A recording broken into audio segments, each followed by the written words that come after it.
dando início às nossas atividades do Outubro Rosa, um mês muito importante para as mulheres. Falamos muito sobre o diagnóstico e prevenção de câncer de mama. Hoje estamos com a doutora Brenda Delgado, que ela é mastologista, especialista em reconstrução mamária. Bem-vinda, Brenda. Olá, Tassiana, muito obrigada pelo convite para nós falarmos desse assunto tão importante, cada vez mais frequente. Muito importante. Bom, começando, o que é na primeira consulta com o mastologista? Como que é a primeira consulta? O mastologista, ele é o especialista no cuidado das mamas, ou seja, ele previne, cuida e trata de qualquer alteração na mama, seja ela uma alteração benigna, seja ela câncer.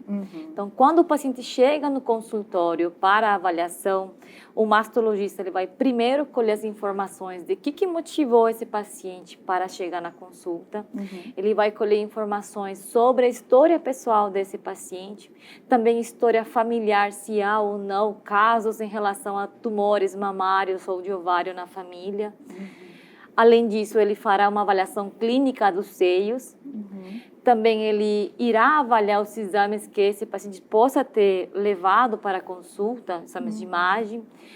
E a partir do momento que ele tem uma hipótese diagnóstica, qual que seria o diagnóstico desse paciente, o mastologista ele pede talvez outros exames complementares, como mamografia, ultrassom ou ressonância, ou também poderia já pedir uma biópsia para elucidação e esclarecer o diagnóstico do paciente. Bom, então depende muito dos exames iniciais que ele chega até você, para você complementar.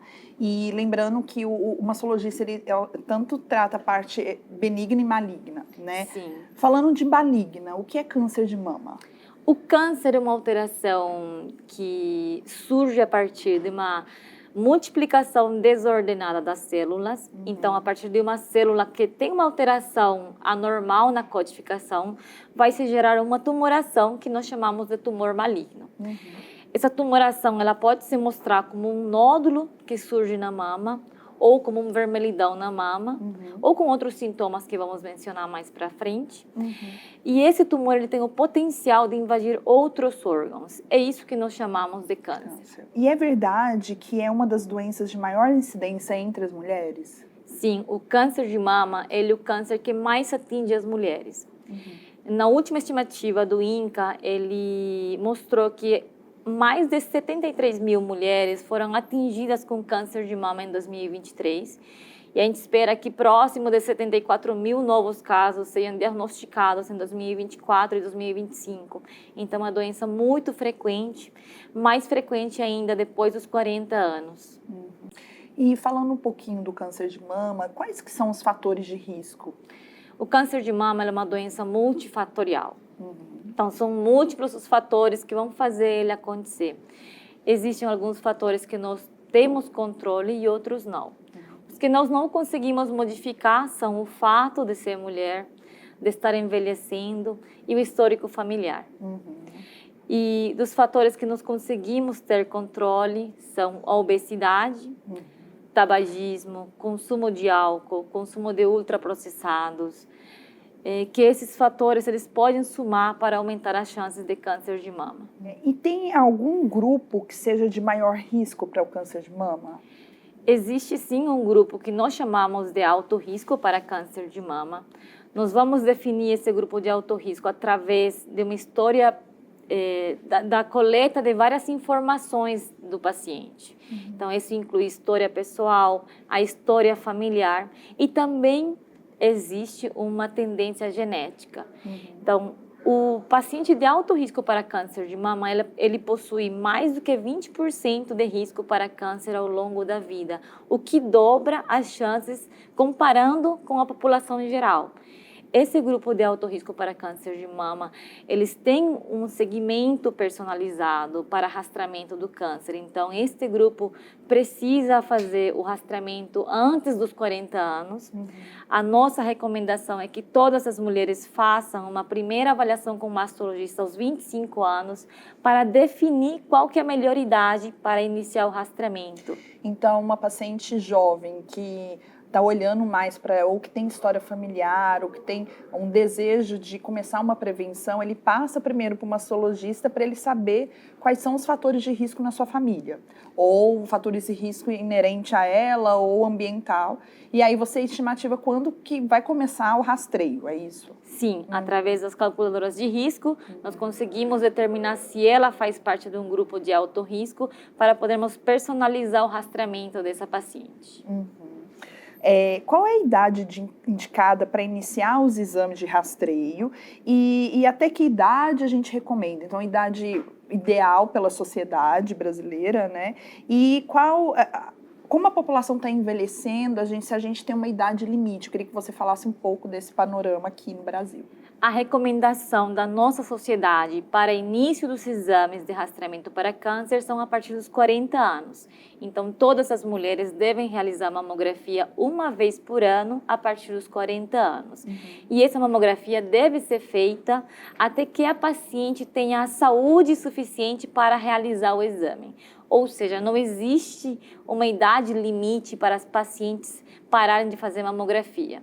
Apenas pensar que se essa paciente tem saúde para realizar o exame... Se tem também o que a gente fala, o tempo de sobrevida da paciente, né? Então, se a gente vê que o paciente está cada vez vivendo mais, a gente não vai limitar esse tipo de exame, né? Porque tem alguns, como o Ministério da Saúde, talvez coloca uma idade final, mas a gente vê que atualmente está mudando, cada vez mais as pessoas estão vivendo mais, né? Nós consideramos que se a paciente idosa tem uma expectativa de vida adequada, maior do que 5 anos, essa paciente, mesmo com 80 anos, ela deve realizar a mamografia. Então, não existe um limite de idade para realizarmos a mamografia.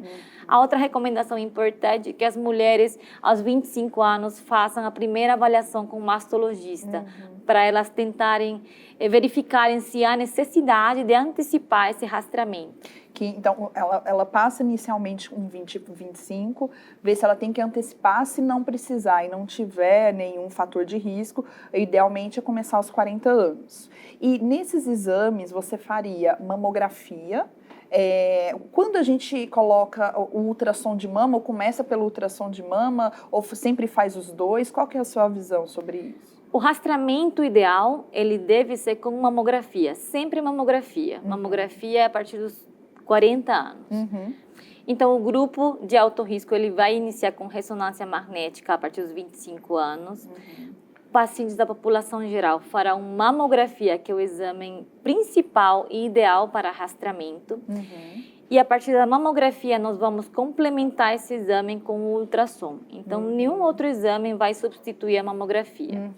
O ultrassom de mama é um complemento da mamografia. Ele vai elucidar os achados da mamografia. Certo. Como o câncer de mama é detectado e diagnosticado? O diagnóstico ideal dele é através da mamografia. A mamografia ele tem o poder de diagnosticar, evidenciar lesões menores a 1 centímetro na mama. Idealmente, ele é diagnosticado através da mamografia, ou em outros casos, a paciente sintomática sente alguma alteração mamária, faz a mamografia de diagnóstico e a partir da mamografia é feita a elucidação diagnóstica. O diagnóstico é feito através de biópsia.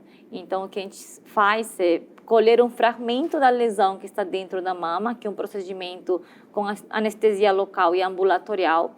Colhe o fragmento vai para análise e essa análise vai mostrar com qual tipo de lesão nós estamos lidando, se é ou não é um câncer. Certo.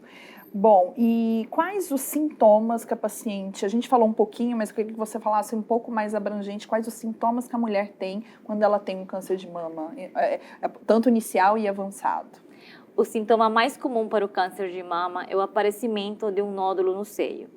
Além disso, também pode acontecer alterações de pele, como o inchaço da pele parecendo uma casca de laranja ou um vermelhidão.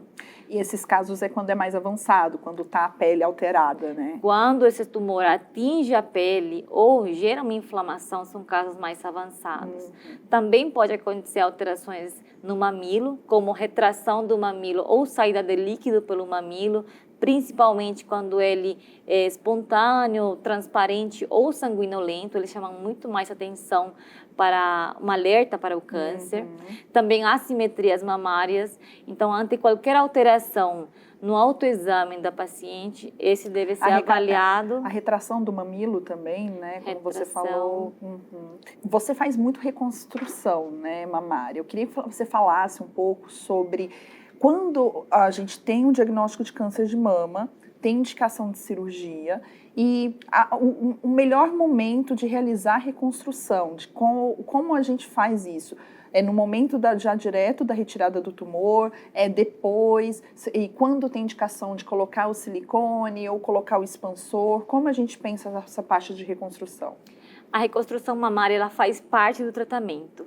Hoje nós sabemos que a reconstrução mamária traz grandes benefícios para nossas pacientes, tanto em qualidade de vida quanto em menos sequelas para elas. Então a reconstrução mamária ela vai depender do contexto total da paciente.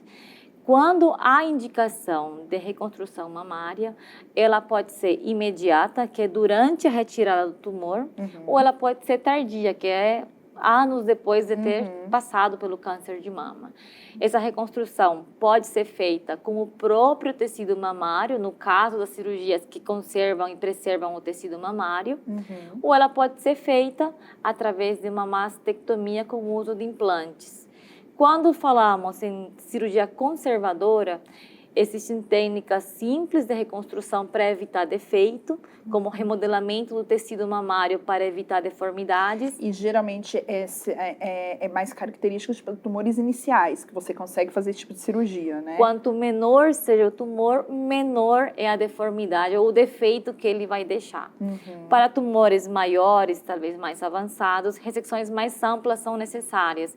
Nesses casos, quando o volume da mama permite, nós podemos realizar um remodelamento que chamamos de mastopexia ou mamoplastia. Certo. Então, é uma junção das técnicas de cirurgia plástica com as técnicas de cirurgia oncológica, sendo um procedimento seguro.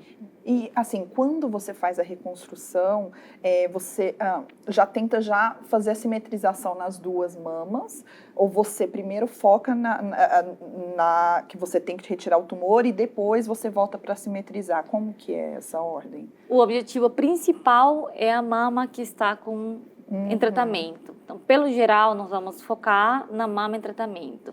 Se nós obtivermos um resultado favorável com uma mamoplastia, o ideal seria simetrizar a outra mama para ter uma harmonia de volume nas duas mamas.